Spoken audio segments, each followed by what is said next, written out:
If you want to really see something that said, take a look at what happened.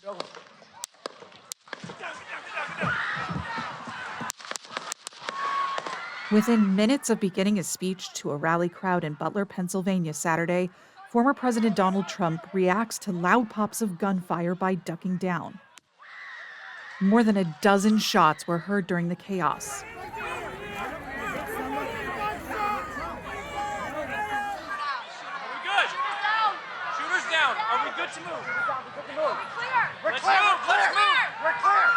Secret Service says the shooter is down, then goes to move the president to safety. Let me get my shoes. Got you, sir. I got you, sir. Let me get my shoes, sir. Hold that in your head. It's bloody. So we got to move to the bus.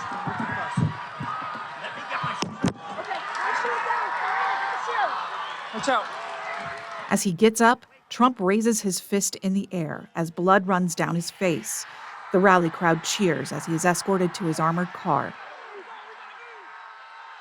All we know was shots were fired, and then I jumped over the barrier and put my hand on the guy's head that was profusely bleeding. Who was it? Do you know? It's a stranger. This is not Trump, though. This is another person. Yeah. So Trump's not here. And it was, you said he got hit on his head? Yeah. Did you see, were you in the vicinity of where Trump was? I was on the side. I was a special guest. Are you okay? I'm Rico Elmore, but I just, military reactions. Yeah. One rally attendee died, 2 others were critically injured. Witnesses described the horror of the moment.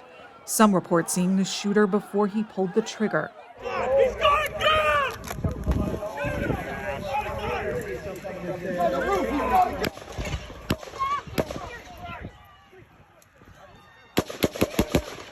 Stay under here. President Biden takes the podium from Delaware, condemning the violence. There's no place in America for this kind of violence. It's sick. It's sick. After seeking treatment at a local hospital for a gunshot wound to his ear, Trump arrives at his home in New Jersey. He plans to attend the Republican National Convention within a few days. This evening we had what we're calling an assassination attempt against our former president, Donald Trump. It's still an active crime scene. As I mentioned, we have a number of agents on scene. We also are working closely with other federal agencies, our state partners, and our local police partners as well. The FBI announces its investigation into the failed assassination as security experts question how the gunman could have accessed the rooftop near the rally. When I say that something like this cannot happen, we are speaking of a failure. We are going to analyze through an independent review how that occurred, why it occurred, and make recommendations and findings to make sure it doesn't happen again. The shooter's identity is released. Thomas Matthew Crooks, a 20-year-old from Bethel Park, Pennsylvania, is identified by the FBI using DNA. I just know he was bullied. I don't want to say he was an outcast, but you know how kids nowadays, he didn't dress like everyone else, so everyone kind of put a target on him. He sat alone in lunch. Investigators report he had no criminal history. Crooks was a registered Republican who had recently donated a small amount to a progressive cause. President Biden takes the podium from the White House Sunday afternoon. Good afternoon.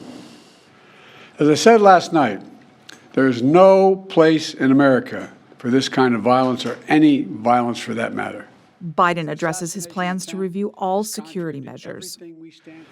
As this investigation continues, here's what we're going to do. First, Mr. Trump, as a former president and nominee of the Republican Party, already receives a heightened level of security.